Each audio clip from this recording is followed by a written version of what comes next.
Sukyo Mahikari is an international, non-denominational spiritual organisation. It's dedicated to developing a civilization of eternal peace and prosperity for humankind. We have centres in 75 countries around the world, with our headquarters in Takayama, Japan.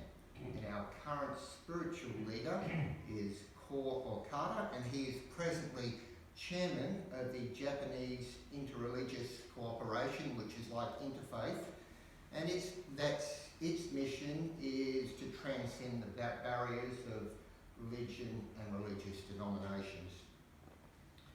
Now, my talk today, I've taken extracts from two of our spiritual virtue books. We actually have three, and there's humility, acceptance of the will of God, and gratitude, which we believe are all important virtues that we should practice and embrace.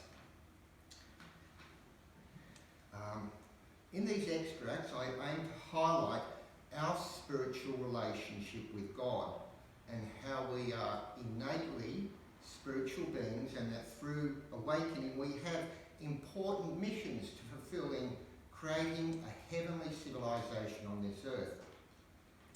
In November 1989, the Sukyo Mahikari organisation hosted an international conference on the true nature of human beings and the need to promote spirituality.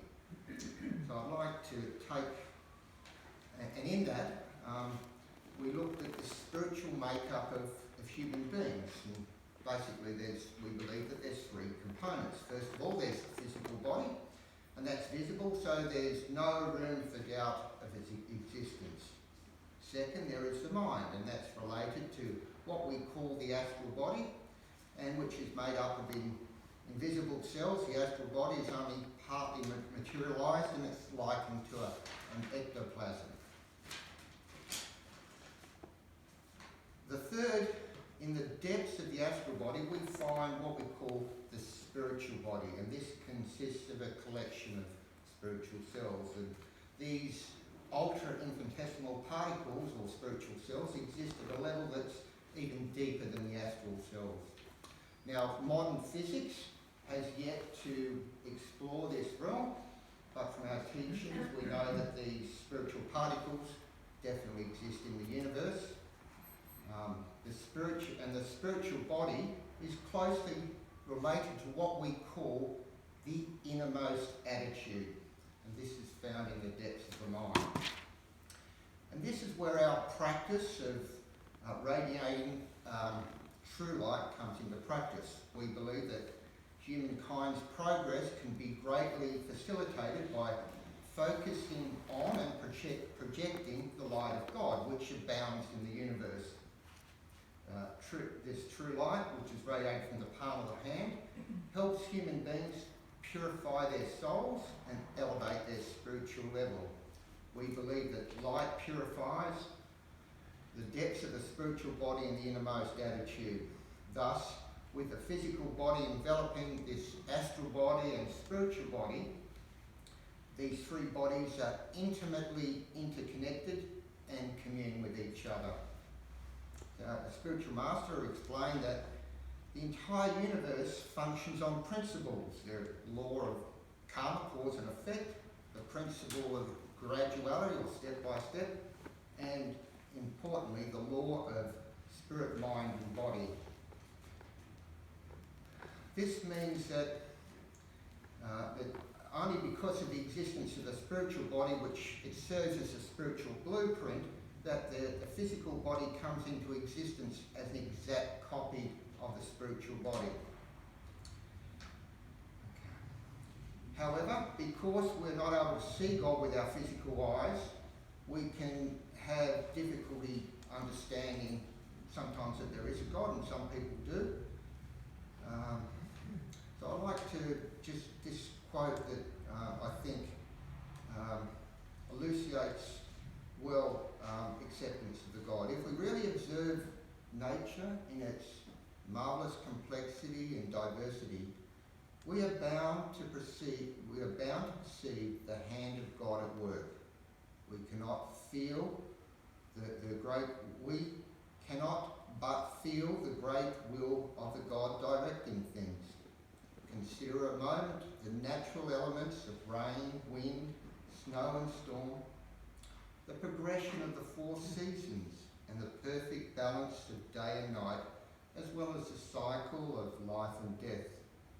Consider the fact that the Earth orbits around the Sun in 365 days like clockwork.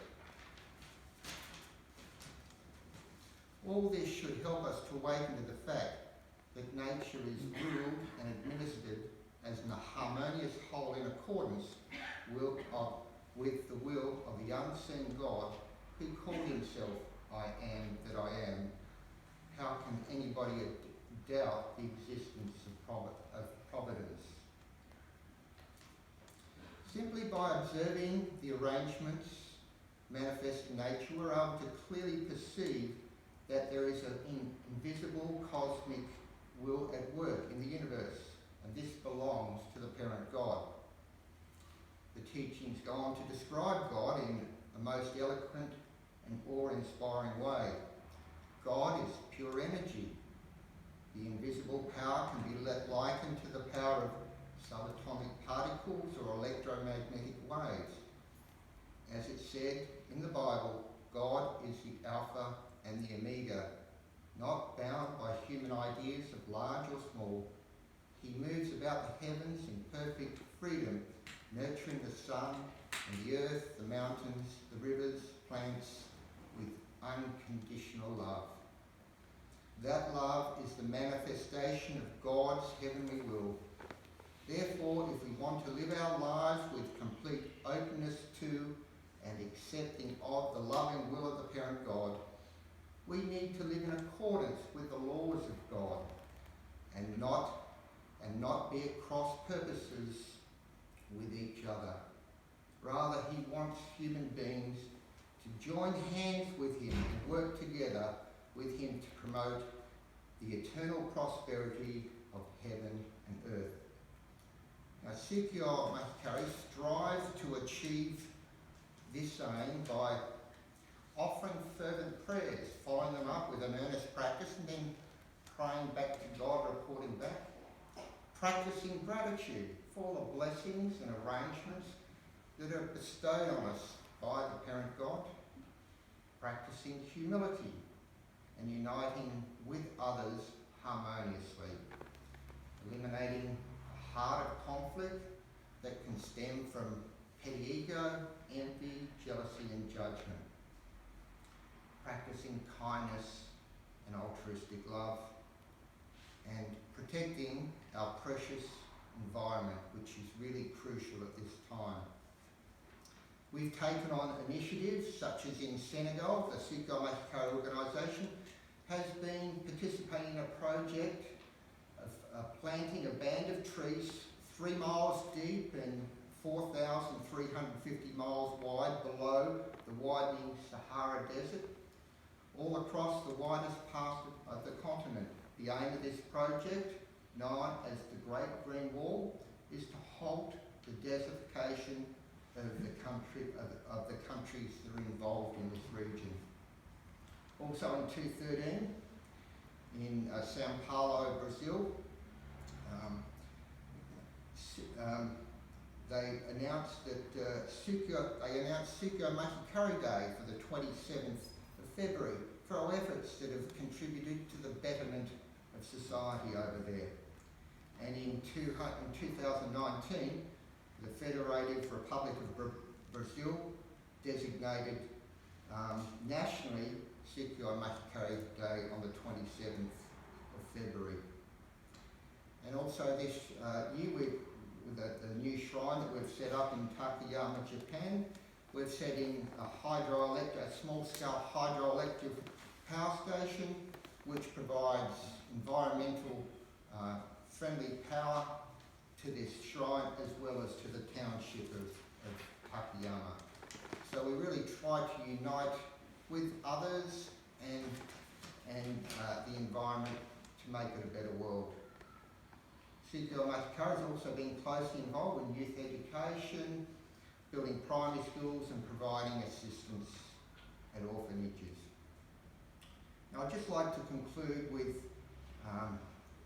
the last paragraph that our spiritual leader gave at the opening address of this conference in 1989, The True Nature of Human Beings and the Need to Promote Spirituality.